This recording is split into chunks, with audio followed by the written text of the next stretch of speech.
ಈ ಪುತ್ರರು ಇದೆಲ್ಲವೂ ನಿಮ್ಮ ಉಪಸ್ಥಿತಿಯಲ್ಲಿ ನಡೆಯುತ್ತಿದ್ದರೂ ನೀವು ಹೇಗೆ ಮೌನವಾಗಿ ಕುಳಿತಿದ್ದೀರಿ?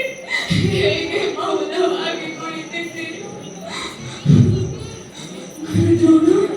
ನೀವು ಇಲ್ಲಿ ಸ್ವಯಂ ನನ್ನ ತಂದೆಯ ಸ್ಥಾನದಲ್ಲಿದ್ದೀರಿ, ಆದರೂ ಏನು ಹೇಳುವುದಿಲ್ಲವೇ?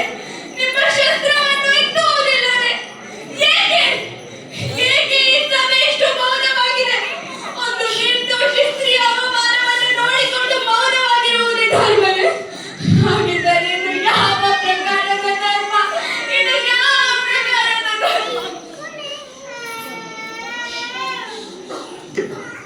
ದಾಸಿ ದಾಸಿ ಅಂತ ನಡೆದುಕೊಳ್ಳಬೇಕು.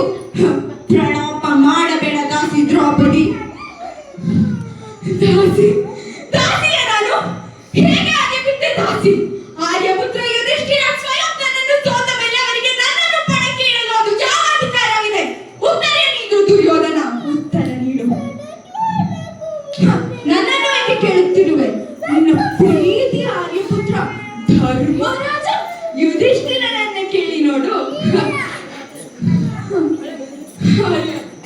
ಆರ್ಯ, ಅದು ಯಾವ ಅಧಿಕಾರದಿಂದ ನೀವು ನನ್ನನ್ನು ಪಣಕ್ಕೆ ಇಟ್ಟಿರಿ?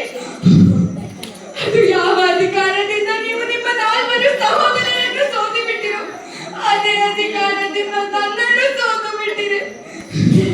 ಆರ್ಯ, ಪತ್ನಿ ಒಂದು ವಸ್ತು ಅಲ್ಲ, ಪತ್ನಿ ಸಂಪತ್ತು ಅಲ್ಲ. ಆರ್ಯ, ಪಣಕ್ಕೆ ಇಟ್ಟು ಸೋಲಲು ಪತ್ನಿಯು ಅರ್ಧಂಗಿಣಿಯಾಗಿರುತ್ತಾಳೆ, ಅರ್ಧಂಗಿಣಿಯ.